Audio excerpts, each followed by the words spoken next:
Agradezco muchísimo a José Pavas, el director del periódico digital El Páramo, y les agradezco muchísimo a ustedes, seguidores y lectores de este importante medio de comunicación. El que podamos encontrarnos en este Jueves Santo desde el santuario de Nuestra Señora de Valvanera. Así luce nuestro santuario hoy, Jueves Santo. Y vamos a comenzar una pequeña serie de reflexiones sobre los días santos. Hoy, el espíritu del jueves, mañana pasaremos al viernes, el sábado igualmente, y el domingo de resurrección. Es una manera maravillosa de asociarse el periódico a la vivencia de esta Semana Santa muy especial que nos ha tocado celebrar este año 2020. Entremos en el espíritu del Jueves Santo. Más allá de las ceremonias, de las manifestaciones, que son válidas y que se conservan en la medida de lo posible y se están celebrando en todo el mundo, ¿cuáles son las ideas fuerza de este día? Son tres. Primero, la institución de la Eucaristía. En el Evangelio de San Mateo, que es el que más detalladamente nos describe la bienaventurada pasión, muerte y resurrección del Señor, se nos muestra claramente cómo Jesús, viendo ya el ambiente enrarecido que en torno a él y a su doctrina se había generado, adelanta la celebración de la Pascua judía. La Pascua judía nunca ha sido jueves. Jesús, como judío, la celebró toda su vida sábado. Pero, repito, dado a la inminencia de las cosas, Jesús sabía cómo se había ido maquinando su condena, su muerte, y entonces, repito, adelanta 2 días la celebración de la Pascua judía para convertirla en Pascua cristiana. Y nos dice el Evangelio, envió a sus discípulos, vayan a casa, ustedes saben de quién, un amigo cercano, allí les señalará una habitación en el piso alto, arréglenla y preparen la Pascua judía, que con esto se convertía en Pascua cristiana. Es una cena a base de panes ácimos, lechugas amargas, la comida del Cordero. Seguramente que Jesús observa todos los rituales judíos de aquel tiempo, pero diríamos, les da ya un ropaje cristiano. Y entonces ya el Cordero Pascual pues será parte importante del ritual, pero Jesús hace el énfasis en el pan.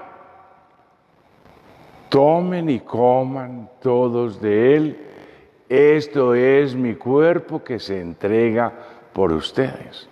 Ese elemento de la liturgia, de la cena pascual judía, Jesús lo toma para convertirlo en su cuerpo santísimo. Y la copa, se tomaba vino como es normal en las cenas de aquel tiempo y de aquella región del mundo. Pero Jesús toma la copa y dice, esta copa ya no es vino común, esta es el cáliz de mi sangre que será derramada por ustedes.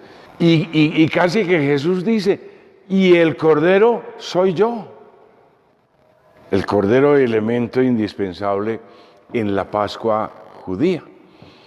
Entonces, miremos cómo hay un engranaje querido por Jesús, pensado por Jesús. Y desde aquella primera Pascua cristiana con base en la Pascua judía, la Iglesia ha venido celebrando la Eucaristía.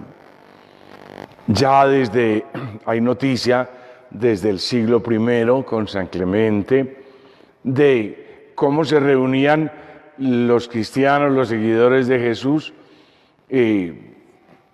no para celebrar una liturgia como la que celebramos hoy, sino para sustancialmente hacer lo que hacemos en la Eucaristía: escuchar y meditar la palabra del Señor, participar de la consagración que transforma el pan y el vino en el cuerpo y la sangre del Señor, todo en un ambiente de oración.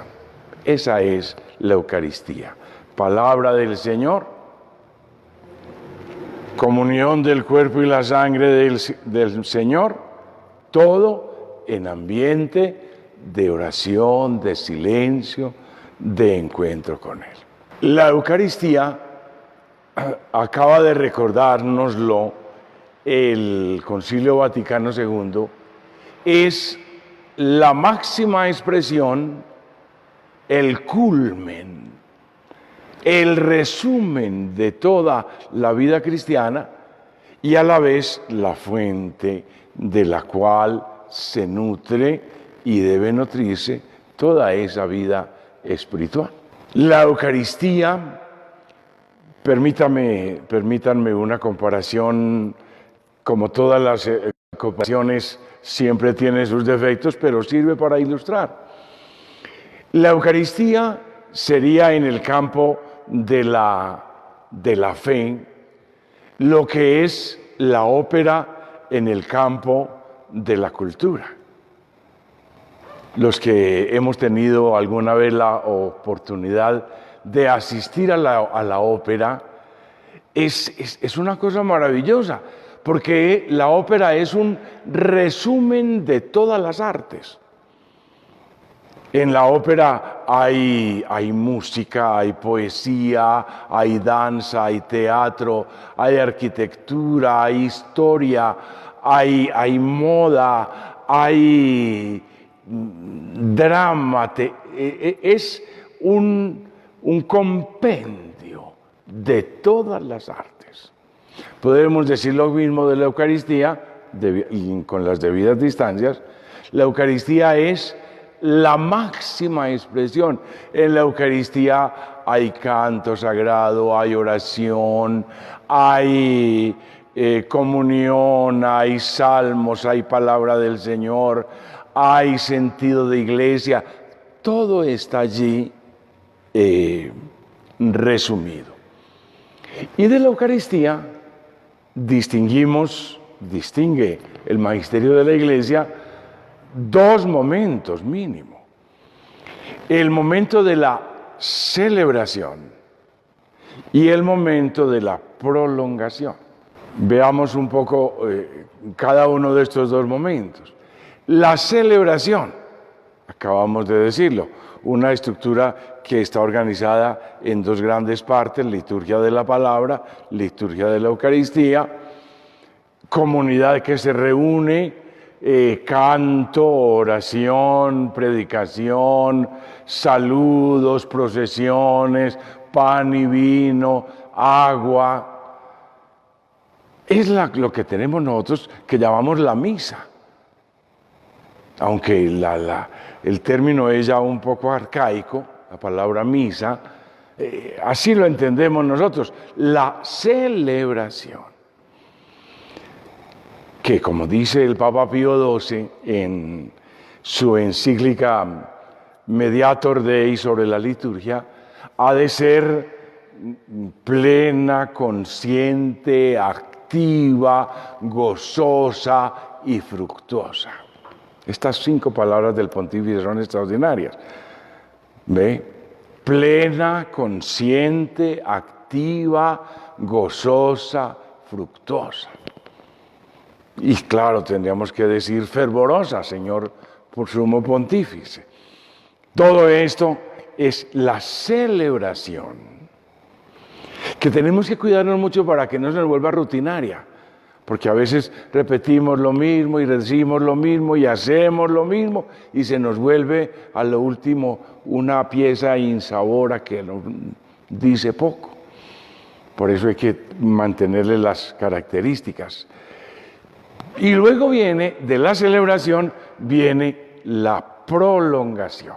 Después de la Santa Misa, al terminar, se guarda en el sagrario la reserva eucarística con 2 funciones o con 2 finalidades primordialmente. Uno, la oración. El templo cristiano católico se siente lleno de la presencia del Señor. Hasta un romántico de estos nuestros compuso una canción que todos hemos cantado y no lo hizo propio para hacerle un homenaje a la Eucaristía, pero qué bien que lo hizo. En la sacra soledad del templo, sin ver a Dios, se siente su presencia. Esa es la Eucaristía. Y uno entra, los que tenemos un poco de fe, entra en un templo donde está la Eucaristía y es distinto, se siente otro aire. Y entra en el templo donde no está la Eucaristía y hay un ambiente de salón, de arquitectura posiblemente monumental, admirable, etc. Entonces, la primera finalidad de la reserva eucarística es la oración. La segunda finalidad es tener disponible el pan eucarístico para ser llevado a los hermanos, a los hijos de Dios que entran en enfermedad, que entran en deterioro de su salud y que los conforta la recepción de este pan sacrosanto. Los frutos de la Eucaristía, resumiendo largo, claro, demasiado esta conversación, los frutos de la Eucaristía. Cuando el sacerdote nos dice, váyanse, la misa, váyanse, pueden irse en paz, nos está diciendo mucho más que autorizándonos para salir. Nos está diciendo, vayan, y lo que aquí aprendieron, lo que aquí experimentaron, pónganlo en práctica allá en su vida común, en su casa, en su oficina, en su trabajo, en su quehacer común, en lo más extraordinario o en lo más común de la existencia.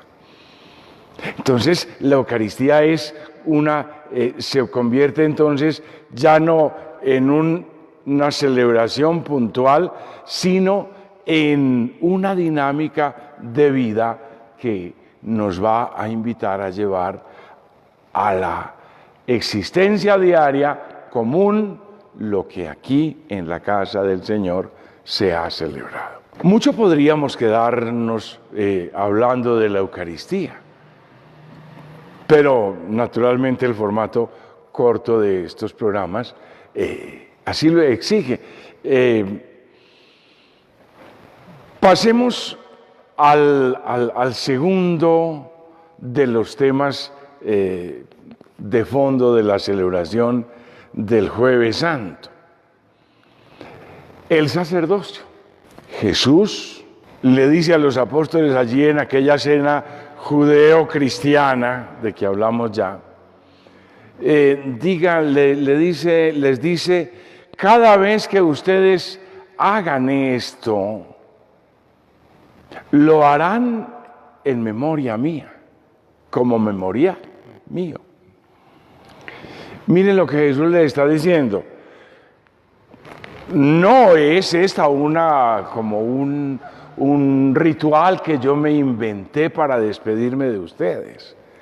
Es para que lo sigan haciendo. ¿Ve? No es un hecho puntual, pasajero, el fruto de la emoción ya del último momento. No, es para que ustedes lo sigan haciendo cada vez en conmemoración, en memoria mía. Con eso el Señor, que ya había conformado el grupo apostólico, el colegio apostólico, y que ya los había instruido, como nos dice el Evangelio, detalladamente, y que ya había experimentado las flaquezas y las cualidades de los apóstoles, les deja una tarea más, sacerdotal, de celebración, de hacer esto. Más adelante, el apóstol, el autor de la carta a los Hebreos, va a definir el sacerdote en el capítulo 5. El sacerdote es un hombre, un humano, tomado de entre sus hermanos, de entre sus humanos, y destinado al servicio de esos humanos, de esos hermanos, en las cosas que tocan a Dios. Ese es el sacerdote. Un humano, somos de la misma carne y hueso que todos los humanos, venimos de las mismas familias, tenemos las mismas limitaciones, también las mismas cualidades y posibilidades, gracias a Dios. Un humano entresacado de entre sus hermanos, nuestras familias son las mismas, muchas veces muy modestas, muy comunes, y colocado al servicio de esos mismos humanos, hermanos, en las cosas que tocan a Dios. Está definido quién es y para qué es. La tarea es, primero, no presumir de nada. El sacerdote no tiene nada de qué presumir. No, es de los mismos. Sus compañeros de colegio, de escuela, de profesión, de familiares, etcétera, llamado a una tarea que no es común. O sea, mientras él es común, su tarea no es común, porque es servir a sus hermanos en las cosas de Dios. Yo gozo mucho cuando me reúno con mis primos, que somos muy unidos, 85, y nos encontramos y conversamos y charlamos, etcétera. El único que tiene este camino, esta vocación soy yo, de toda la familia. Y llego allá y me dicen Javier. Allá no soy ni el padre, ni reverendo, ni presbítero, no, Javier, sencillamente. Y conversamos y charlamos y nos reímos y comemos, etcétera. Y siento yo que soy uno de ellos. Pero también ellos sienten y yo siento que tengo una tarea distinta y por eso celebramos misa o damos la bendición o rezamos el rosario, rezamos antes de comer y es tarea mía. Humano, tomado de entre los humanos, colocado al servicio de esos mismos humanos en las cosas que tocan a Dios. La tarea del sacerdote y su personalidad son muy complejas. ¿Por qué? Porque este asunto de las cosas que tocan a Dios no para todo el mundo es prioritario, no para todo el mundo es una necesidad de primero. Casi que diríamos, para muchos humanos, la tarea del sacerdote es una tarea de algo suntuario, algo ornamental, algo secundario. Y el esfuerzo de él tiene que ser porque los hermanos vayan pasando de concebir la fe como algo secundario a concebirla como algo muy importante, muy primario. Y ahí se le van la vida, sus energías. Ahora, tiene otra tarea el sacerdote, y es tratar de configurar su condición humana común con el mensaje, la doctrina que él mismo pregona. La tarea es primero de él. El sacerdote primero tiene que predicarse a sí mismo, convencerse a sí mismo, ser sujeto de la predicación para él mismo. Y no logra del todo configurarse con este mensaje. Pero viene precisamente la tarea. El mensaje es independiente de él. Sigue teniendo razón, sigue teniendo validez el mensaje de Jesús del Evangelio, aunque el que lo trae no lo deje ver. Con esto no estamos propiciando la mediocridad de la virtud del sacerdote. No, estamos reconociendo que esa tarea supera en mucho la condición humana de este mensajero, de este parlante, de este que trae un mensaje que no es suyo y que es mucho más sublime que sus mismas posibilidades. La condición, la ubicación del sacerdote, muy difícil en todo tiempo y en todas las sociedades. Si anda con los pobres le dicen comunista, si anda con los ricos es un burgués, si se viste muy bien parece un pavo real, si se viste muy mal no representa nada, si tiene dinero se lo robó de las limosnas, si no tiene nada, tan idiota que no aprovecha. Si anda con los hombres ya sabemos qué le dicen, si anda con las mujeres si anda solo, tampoco. Un personaje muy discutido, muy complejo, pero así sirve este hombre a sus hermanos, trayéndoles el mensaje del Señor. Y luego, propiciando el bien entre los seguidores del Señor, y es la tercera idea, el tercer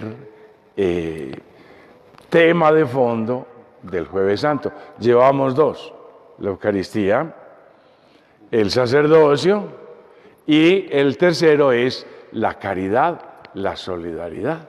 Padre, antes de pasar al tercer elemento y para volver un poco más interactiva esta presentación, el señor Héctor Alonso Cardona Correa hace un comentario precisamente sobre el tema del sacerdocio. Él dice: ante todo ha de ser veraz para que conduzca al pueblo a lo que Dios pide. El Señor pidió que no llevase al pueblo a mandamientos humanos. Sí, de todas maneras, muchas gracias a don Héctor Alonso por la intervención. Sé que es un hombre muy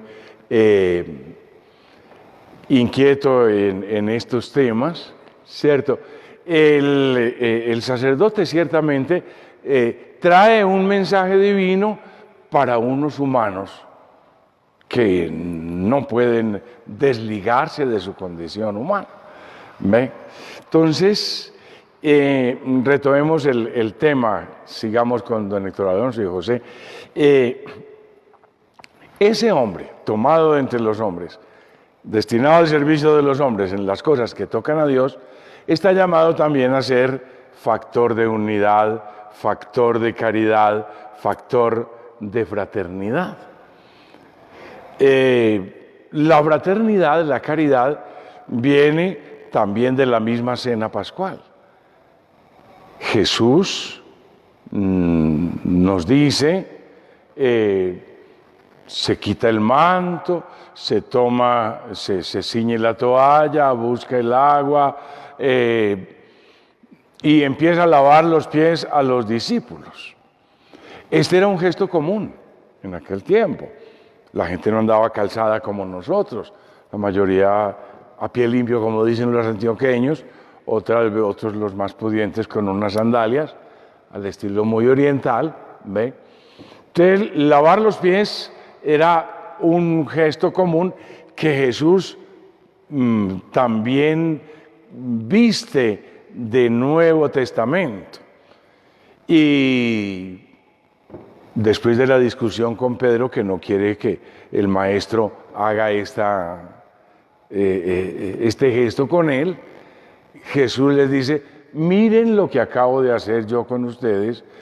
Ustedes dicen que yo soy su maestro y ustedes mis discípulos, y realmente así es. Así el de ejemplo les he dado para que ustedes vayan y hagan lo mismo. La caridad cristiana es realizar los gestos comunes de la vida con el amor de Dios, con ese sabor espiritual, con ese valor agregado de que se dice, de que se habla hoy día,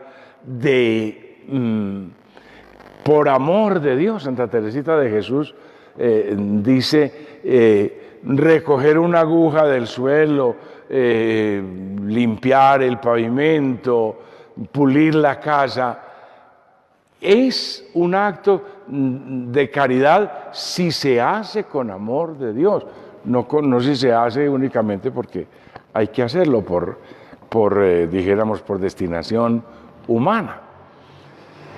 La caridad, una parte es la solidaridad, pero no toda solidaridad es caritativa. Hay una solidaridad que es simplemente humana. Cuando hay un deslizamiento, todo el mundo corre a ver que nadie haya quedado por allá atrapado. Cuando hay hambre, todo el mundo se conmisera y reparte comida de lo que tiene.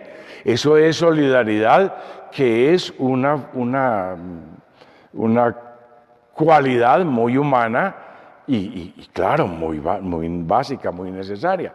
Pero la solidaridad, la caridad es a esa solidaridad darle el matiz, el sabor, el condimento de la presencia del Señor.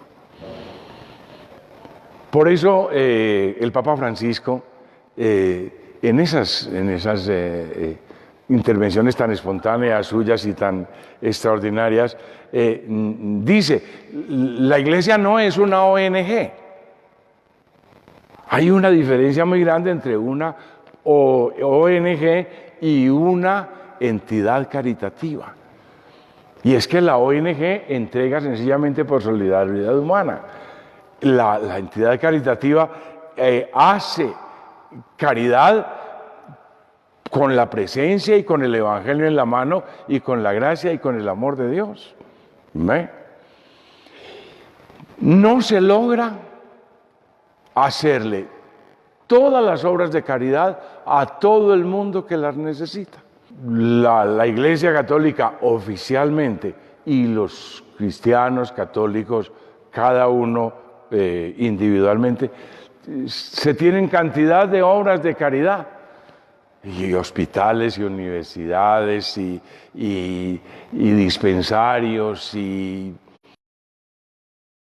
orfanatos,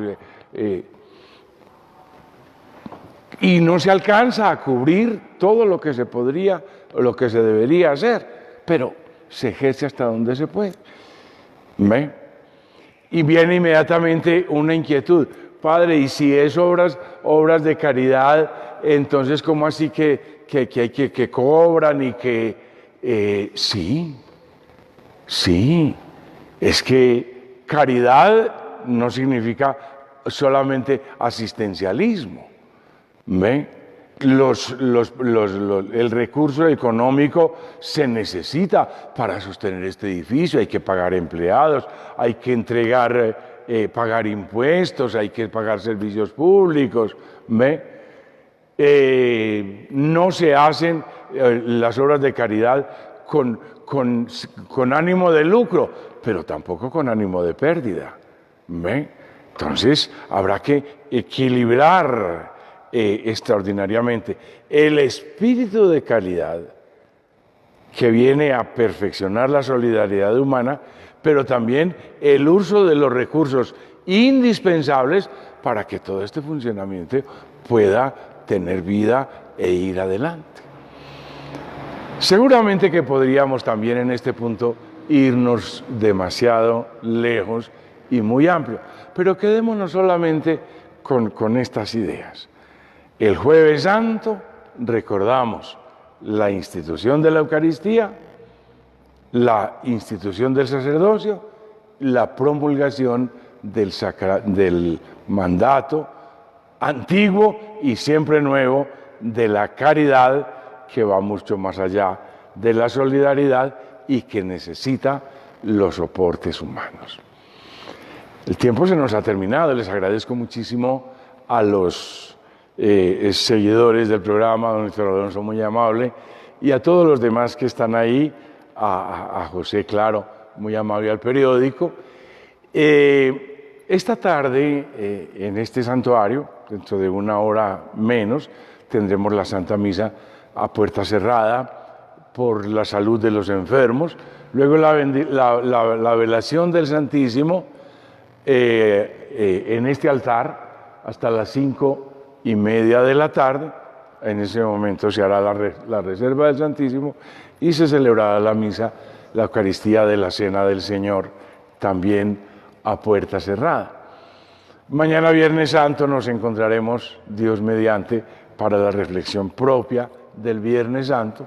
Tendremos como un signo externo, aquí delante de la puerta principal del santuario, un pequeño calvario decorado ahí, para que los que pasen tengan un momento de oración, en fin. Y así nos vamos en la vivencia de esta Semana Santa,